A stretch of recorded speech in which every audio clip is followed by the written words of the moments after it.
الحمد لله رب العالمين، والصلاة والسلام على رسوله الكريم وعلى آله وأصحابه أجمعين. أما بعد، السلام عليكم ورحمة الله وبركاته. بإذن الله سبحانه وتعالى این حلقه 58 از آموزش کلمة التوحید لا اله الا الله محمد رسول الله صلی الله علیه و سلم می باشد که معنیش نیست معبودی بر حق بجز الله و محمد صلی الله علیه و سلم رسول الله هستند. پس در این حلقه 58 ما اقوال اهل علم را در شرط محبت ذکر خواهیم کرد. در حقیقت سخنهای علما در این موضوع که محبت شرط صحت لا اله الا الله است به نهایت زیاد است، اما ما یک چند از علما را اختیار نمودیم و سخنهای اونها را در این موضوع به شما می رسانیم. ابن تیمیه رحمه الله می گویند تحقیق شهادت با توحید طلب می نماید که انسان دوست ندارد مگرم به خاطر الله و بد نبیند مگرم به خاطر الله و به کسی دوستی نکند مگرم به خاطر الله و دشمنی مکند مگرم به خاطر الله و آن چیزی که الله دوست داشته است همون را دوست بدارد و آن چیزی که الله بد دیده است همون را بد ببیند.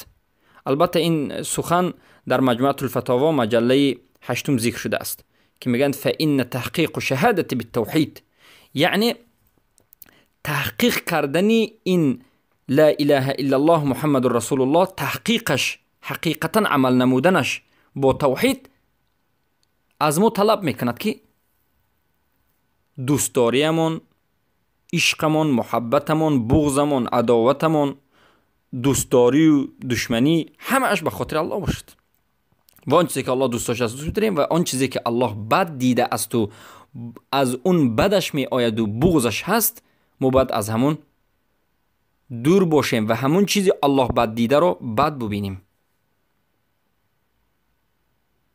بارک الله فیکم. و این چنین شیخ الاسلام ابن تیمیه رحمه الله در کتاب تحفة العراقیه ذکر میکنند و میگویند محبت الله و رسوله من اعظم واجبات الایمان و اکبر اصوله و اصل كل عمل من اعمال الایمان و الدین. بدانید که محبت الله، دوستداری الله و رسولش از بزرگترین واجبات ایمان است و از اکبری، یعنی بزرگترینی، کلانترینی اصول دین است و اصل تمام عمل هاست از عملهای ایمان، از عملهای ایمان و دین. اگر عملهای ایمان، عملهای دین رو وقتی که نظر میکنیم میبینیم که محبت الله و رسولش اصل تمام عملها و اصل ایمان است و اصل دین است. چگونه ای که میگن کما ان التصدیق به اصل كل قول فالعباده تتضمن كمال الحب و نهایته و کمال الذل و نهایته.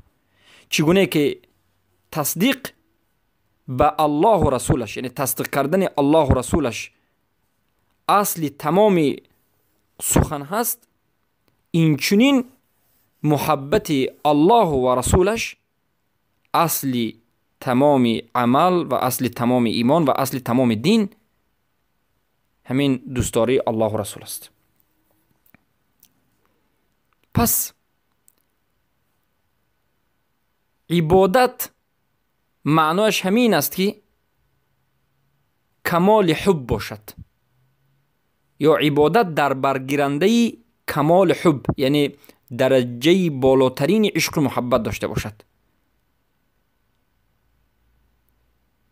و درجه بالاترین ذل و تواضع و خاکساری و البته با همراهی محبت باشد. پس همین عبادت است. عبادت یعنی درجه بالاترین و نهایت حب باشد، دوستداری درجه به بالا رسیده باشد و ذل هم به درجه بالا و نهایتش رسیده باشد.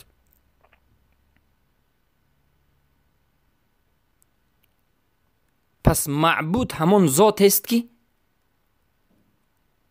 اون ذات را بزرگ شماریده شود. در روبروی اون ذات انسان ها خود را ذلیل حس می‌کنند، ناچیز حس می‌کنند.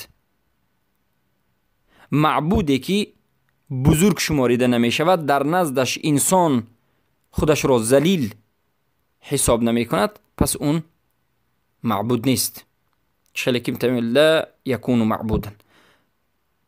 پس ما باید در نزد الله سبحانه و تعالی در حالت بیستیم که ذلیل باشیم، ذل داشته باشیم، خود را ناچیز بودن خود را حس بکنیم، خالق بودن الله را بدانیم و الله را بزرگ شماریم. و این چنین در همین کتاب تحفة العراقیه باز میگویند اصل المحبه هو معرفة الله سبحانه و تعالی وله اصلا. اصل محبت این شناخت الله سبحانه و تعالی است و همین شناخت الله دو اصل دارد. یا که همین اصل محبت که معرفه الله گفتیم، یعنی محبت دو اصل دارد. میگن محبتی که اصل است دو قسم است. قسم یکم و هو الذي يقال له محبت العامه. یکم قسم محبت این محبت عامه است که به خاطر نیکی هایی که الله سبحانه و تعالی به من و شما بندگانش کرده است، بنده ها دوست می دارند. و این محبت فطری جبلی است که الله سبحانه و تعالی در قلب های هر یک بنده انداخته است که عادتا تمام انسان ها، مسلمان خواه کافر خواه بودیست، کسی نباشد یک ذات دیگر یا یک چیزی دیگری که در حقش نیکی کرده است دوست می دارد، نیکی کننده را دوست می دارد. اصل دوم یعنی محبت قسم دوم محبت است که این محبت خاصه است و این محبت است که هر کسی که الله را شناخته است، اسماء الله و صفاتش را شناخته است به طور درست و صحیح، این محبت تنها در چنین انسان ها پیدا می شود که الله را دوست می دارند. به خاطر چی الله را دوست می دارند؟ به خاطر اینکه الله را می شناسند، به خاطر اینکه الله را، اسماء الله، نام های الله، صفات های الله را آموخته اند و می شناسند و می دانند و اون دلالت هایی که نام الله و صفات های الله می کند از همون باخبرند و به درجه محبت کامله انمینها می رسند و این را محبت الخاصه گفته می شود. پس محبت به دو قسم تقسیم می شود. محبت عامه که هر یک انسان در قلبش دارد که یک انسانی نیکی کننده یا که یک چیزی نیکی کننده را دوست دارند، این محبت فطری است. اما محبت خاصه محبت اهل ایمان و اسلام است که الله را به سبب شناختنشان، به سبب آموختن اسما و صفاتشان چی میکنند؟ دوست میدارند. بارک الله فیکم. پس محبت اهل ایمان در اهل کفر وجود ندارد. اهل کفر عادتا محبت دارد در قلبش، محبت فطری که یا جبلی که الله سبحانه و تعالی انداخته است. آنها هم اگر یک چیز رو همچون معبود شناسند، همچون الهی خوش دانند، به مانند مثلا نصارا عیسی را یا که یهود مثلا در دین خودش الهی خودش، معبود خودش رو، هر یک دین معبود خودش رو دوست دارد. سبب دوست داشتنش این است که این دین ها فکر میکنند که به اونها همین الهشون، همین معبودشون نیکی کرده است، اینها رو گویا خلق کرده است و غیر ذلک. باطل است این محبت باطل است. و این چنین محبت فطری به مانند این که پدر و مادر را دوست می‌دارید، خواهر و برادر را دوست می‌دارید، یا یک دوست خود را که به شما نیکی میکند دوست می‌دارید، این در همه وجود دارد. اما در اهل ایمان محبت خاصه وجود دارد که در دیگر دین ها و انسان ها وجود ندارد. این محبت خاصه بعد از شناخت الله به وجود می آید. بعد از آموختن نامهای الله و صفاتش و دانستن معنیش و دلالتهایش، بعد از این محبت در انسان پیدا می شود. به خاطر همین آموختن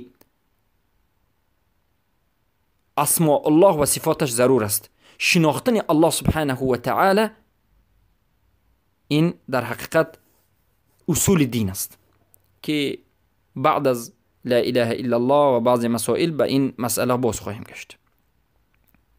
و در قاعده المحبه شیخ الاسلام ابن تیمیه ذکر میکنند و میگن اصل كل فعل و حرکت فی العالم من الحب والاراده كما ان البغض والكراهه مانع وصاد لكل ما انقاد بسببه ومادة فهو اصل كل ترك. اصل تمام فعل، اصل تمام حرکتی که به وجود می آید در عالم این از محبت است، از حب است، از دوستداری است و از اراده و خواستن است. چگونه ای که بغض و بدبینی و کراهت منع کننده و بازدارنده از همه این فعل هایی که انسان میخواد که انجام میدهد. پس بغض و عداوت و کراهت بدبینی اصل کل ترک است. محبت کتی اراده اصل تمام فعل است، اما بغض و کراهت اصل تمام ترک است. و شیخ الاسلام تیمیه در موضوع مرتد از مرتد میگن و میگن که او کان مبغضا لرسوله او لما جاء به. مرتد کسی است که یک چیزی از رسول الله آمده را بد ببیند یا که رسول الله خودشان را بد بیند، این مرتد است. ببینید یعنی ضد کراهت بغض انسانو به مرتد میبرد. بارک الله فیکم. ابن القیم الجوزی در کتاب مدارج السالکین میگن لو بطلت مسألة المحبه لبطلت جمیع مقامات الایمان والاحسان. اگر مسئله محبت در انسان باطل شود، نابود شود، حتما تمام مقام های ایمان و احسان از انسان نابود و باطل میگردد. یعنی نابود شدن محبت این سبب نابود شدن ایمان است و احسان است. پس برادرم و خواهرم، بارک الله فیکم، این سخنهای علما دلالت میکند که محبت این شرط صحت لا اله الا الله است. وجود اصل محبت این اصل ایمان است و اصل دین است. پس نبودن محبت، نبودن اصل محبت، این نبودن ایمان است و احسان است. و نسبتها الى الاعمال كنسبة الاخلاص اليها بل هي حقيقة الاخلاص بل هي نفس الاسلام فانه الاستسلام بالذل والحب والطاعة فمن لا محبة له لا اسلام له البتة بل هي حقيقة شهادة ان لا اله الا الله فان الاله هو الذي يألوه العباد حبا وظلا وخوفا ورجاء وتعظيما وطاعة له. وأصل التأله التعبد والتعبد آخر مراتب الحب فالمحبة حقيقة العبودية.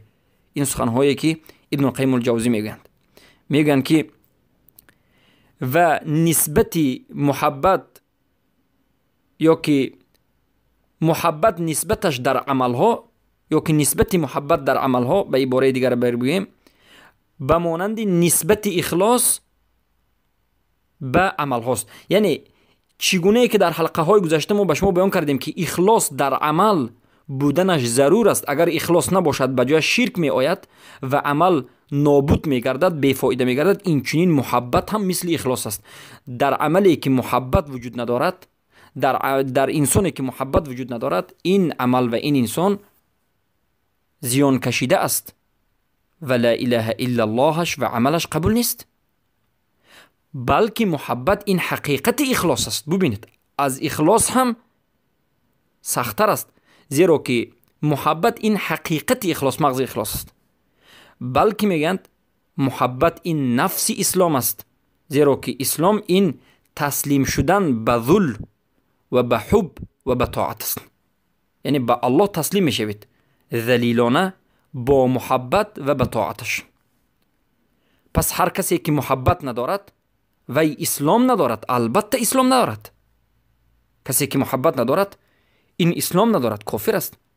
بلکه محبت این حقیقت شهادت لا اله الا الله است، زیرا که اله این اون ذات است که تمام بندگان به همین اله، به همین معبود قلبشون مائل است، به همین اله مائلند. مائل شویشون به محبت است و به ذل است و به ترس است و به امید است و به بزرگشماری و به طاعت است. پس اصل تعلق این تعبد است. یعنی اصل اله را وقتی که نظر میکنیم این تعبد است و تعبد یک چیزی که البته پرسته میشود، پرستیش آخرترین و بالاترین درجه حب و محبت و عشق است. یعنی محبت این حقیقتش عبودیه و یگانه پرستیدن الله سبحانه و تعالی است. و اینچنین ابن القیم الجوزی میگن المحبت الطبیعیه میل الانسان على ما لا يلائم طبعه. محبت طبیعی خیلی که ما به شما نقل کردیم، محبت دو نمود است: محبت اصلی و فطری یا که محبت فطری و جبلی و محبت خاصه، محبت العامه و محبت الخاصه. پس اینجا ابن القیم الجوزی محبت عام رو ذکر میکنه، میگن محبت طبیعی این محبت است که تمام انسان ها به یک چیزی که از وی بدشون نمی آید میل میکنند و دوست میدارند. بارک الله فیکم. پس از این سخنها آشکار فهمیده میشد که محبت این اصلی دین است و محبت شرط صحت لا اله الا الله است. زمانی که محبت نابود شد، اسلام نابود شد. پس ای کسانی که محبت دین، محبت رسول الله، محبت سنت رسول الله، محبت قرآن، محبت الله را ندارید، دانید که دین ندارید، اسلام ندارید، ایمان ندارید. زیرا که محبت این دین است و اسلام است و اصل است و اصلی ایمان و احسان است. مقرزی در تجرید میگن که فاصل العبادت محبت الله بل افراده بها. اصل عبادت این محبت الله است، بلکه یگانه دانستن الله در محبت است. ببینید یعنی اصل عبادت چیست؟ این محبت الله است. اما چگونه محبت؟ کدام نمودی محبت؟ محبتی که تنها به الله این محبت انجام داده شده باشد، یعنی محبت یگانه الله، غیر الله دیگر محبتی وجود نداشته باشد. البته محبتی عامه، محبت فطری و جبلی وجود دارد، اما محبت خاصه فقط به الله باید باشد. امام محمد ابن عبدالوهاب رحمه الله در کتاب توحید ذکر میکنند، میگن ذكر أنهم أي المشركين يحبون الله حبا عظيما ولم يدخلهم الإسلام، فكيف بمن أحب الند حبا أكبر من حب الله، فكيف بمن لا يحب إلا الند وحده ولم يحب الله. سبحان الله. میگویند شیخ الاسلام محمد ابن عبدالوهاب که مشرکین الله را به نهایت سخت دوست داشتند، دوستداریشان به نهایت عظیم و بزرگ بود. اما این دوستداری مشرکین، یعنی اون قریشی که در مکه بودند در زمان رسول الله، پیش از رسول الله و بعد از این رسول الله آمدند و دعوت کردند و دعوت را قبول نکردند، همین مشرکینی که کفار بودند الله را به نهایت دوست داشتند، دوستداریشان به نهایت قوی و شدید بود. اما این دوستداری آنها را به اسلام ندر آورد، یعنی فقط به همین دوست داشتن الله آنها مسلمان نشدند، زیرا که آنها الله را دوست می‌داریم میگفتند و بعد از این شرک را انجام میدادند. دوستداری الله این اطاعت الله است. پس شیخ سوال میتیند مشرکین الله را دوست داشتند، به نهایت دوستداری سخت بود، اما آنها این دوستداریشان آنها را به اسلام ندر آورد. پس چگونه میشود در حق کسی که، یا چگونه است به کسی که الله را دوست ندارد بلکه شرک را دوست دارد، شرک را به نهایت دوست سخت دارد، از الله هم دیده شرک را دوست دارد، یا که اصلا الله را دوست ندارد و فقط شرک را، یگانه فقط شرک را دوست دارد، قبر و مزار و غیره را، و الله را دوست ندارد. پس این دلالت میکند که کسی که شرک را دوست دارد با همراهی الله، یا که کسی که اصلا الله را دوست ندارد و شرک را دوست دارد، یا که الله را دوست ندارد، اعوذ بالله من ذلك، این اصلا مشرک است و از اسلام، از ملت اسلام بیرون شده است. ابن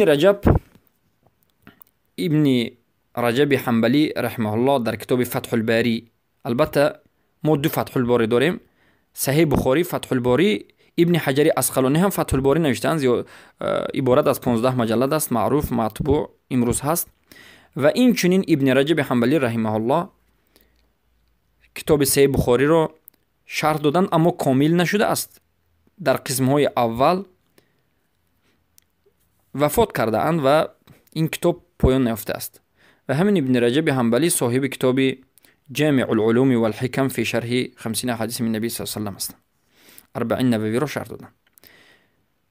رحمه الله میگن که فعلامة تقدیم محبت رسول الله، محبت الرسول صلی الله علیه و سلم علی محبت کل مخلوق، یعنی علامتی پیش دانستنی، تقدیم دانستنی محبت رسول اکرم صلی الله علیه و سلم بر محبت تمام مخلوق این است که انه اذا تعارض طاعة الرسول في اوامره و داع آخر يدعو الى غيرها من هذه الاشياء المحبوبة، إذا قدم المرء طاعة الرسول وامتثال أوامره على ذلك الداعي كان ذلك دليل على صحة محبته لرسوله. سبحان الله. ببینید علامتی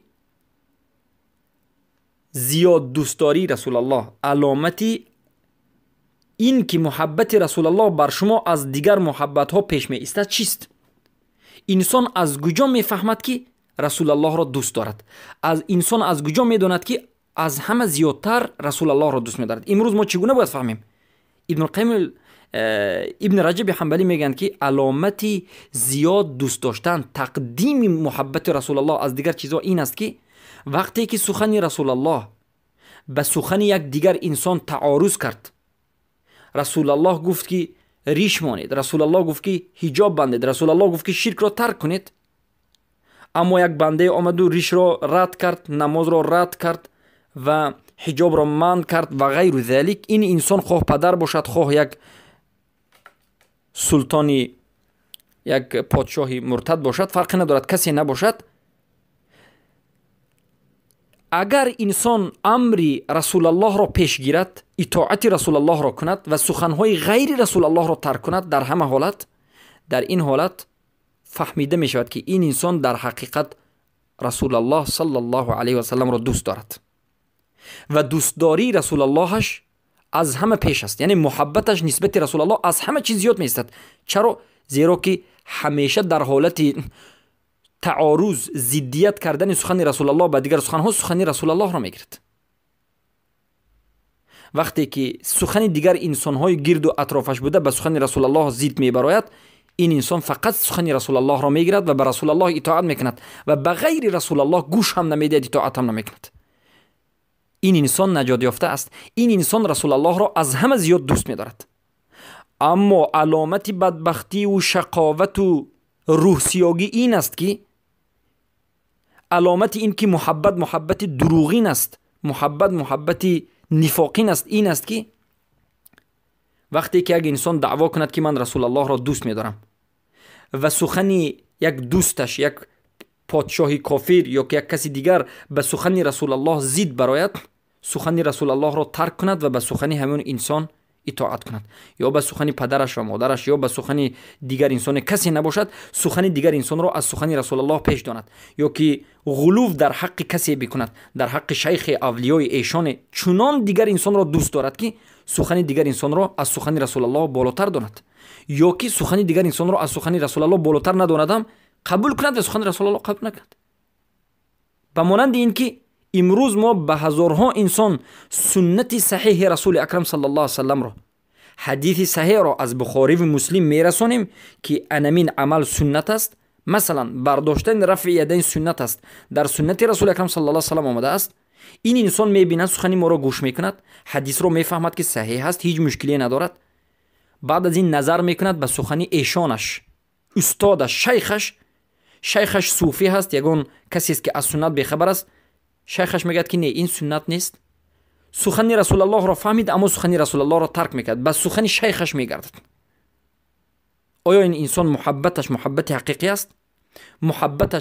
محبتش نسبت رسول الله در حقیقت سخت است؟ آیا محبت رسول الله در این انسان از همه چیز بالاتر و پیشتر میستد؟ البته نه.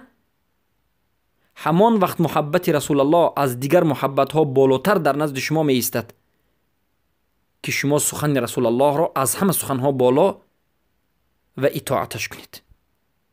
اما افسوس که امروز مردم ما فقط در زبان میگن که الحمدلله ما رسول الله را دوست داریم، اما وقتی که عمل اونها را نگاه میکنید عملشون هیچ نزدیکی به حب رسول الله ندارد، عملشون ضد عملی رسول الله است. این دلالت میکند که لسان، زبان مقالشون، زبان عملا اونها به ما میگویند که ما اصلا رسول الله را قبول نداریم. ادعا را همه میکند، دعوا را مشرکا هم دعوا میکردند که ما دوست داریم، اما با دعوا کردن و با زبان و با امید و آرزو فقط انجام نمی شود. لیس الاسلام بالتمنی، اسلام و ایمان با تمنا و آرزو و دعوا نیست، بلکه با آن چیزی که در قلب است و از قلب بیرون می شود و عمل است. یعنی اسلام ایمان است که در قلب است و در زبان است و در جسم و عمل است. پس بارک الله فیکم. در حقیقت ابن رجب حنبلی به نهایت خوب گفتند علامت تقدیم محبت رسول، علامت بالا بودن محبت رسول از دیگر محبت ها، پیش بودن محبت رسول از دیگر محبت ها این است که وقتی که طاعت رسول به طاعت یک انسان، سخن رسول الله به سخن یک انسان، امر رسول الله به امر کسی روبرو آمد، امر رسول الله را بگیرد، اطاعت رسول الله را بگیرد، محبت رسول الله را بگیرد و طاعت دیگر انسان را، محبت دیگر انسان را و سخن دیگر انسان را یک طرف گذارد. این دلالت میکرد که این انسان محبت رسول الله را به درجه بالا برده است و از همه چیز پیشتر در نزدش محبت رسول الله است. پس میگن که و این قدم على طاعته و امتثال اوامره شيئا من الاشياء المحبوبة طبعا دل على عدم اتيانه بالایمان التام الواجب عليه.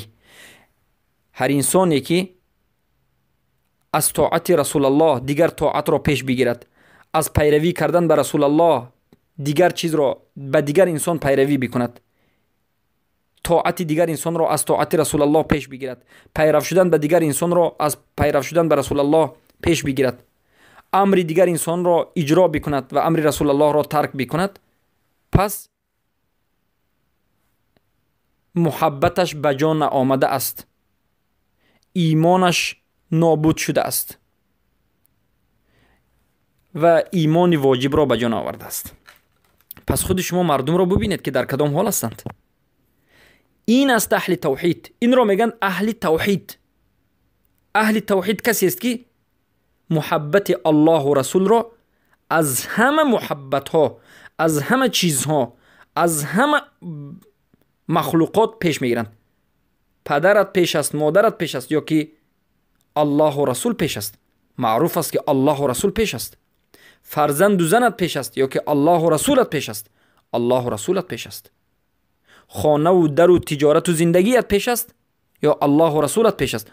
الله و رسولت پیش است صلی الله علیه وسلم. نفست به تو عزیز است، محبوب تر است، یا که الله و رسول محبوب تر است. الله و رسول محبوب تر است. زیرا که عمر ابن الخطاب به نزد رسول اکرم صلی الله علیه و سلم آمدند و گفتند که ای رسول الله انی احبک اکثر ما فی نفسی، من تو را، البته انی احبک، ای رسول الله من تو را دوست می دارم، اما نه تو درجه نفسم را، تو را از نفسم زیادتر دوست نمی دارم. رسول الله گفتند که لا یا عمر، نه ای عمر، این نادرست است، تو باید مرا از نفست هم زیادتر دوست بداری. عمر که از این مسئله بیخبر بودند، البته بعد از این که شنیدن از رسول الله صلی الله علیه و سلم، زود گفتند انی احبک اکثر من نفسی، ای رسول الله صلی الله علیه و سلم من تو را از نفسم هم زیادتر دوست می‌دارم. وقتی که رسول الله این سخن عمر را شنیدن گفتند الان یا عمر، الان یا عمر، الان به درجه بالا رسیدی ای عمر، به محبت کامل رسیدی ای عمر. که این حدیث در بخاری ذکر شده است. پس بارک الله فیکم، باید رسول الله صلی الله علیه و سلم را زیاده از همه چیز باید دوست بداریم. پس با همین این حلقه را به پایان میرسونیم و در مسئله سخنهای علما یک حلقه دیگر رو ذکر میکنیم، زیرا سخنهای علما سخنهای زیبا، بینهایت سخنهای پرمعنا زیاد است، لیکن ما بعضی از سخنهایی که از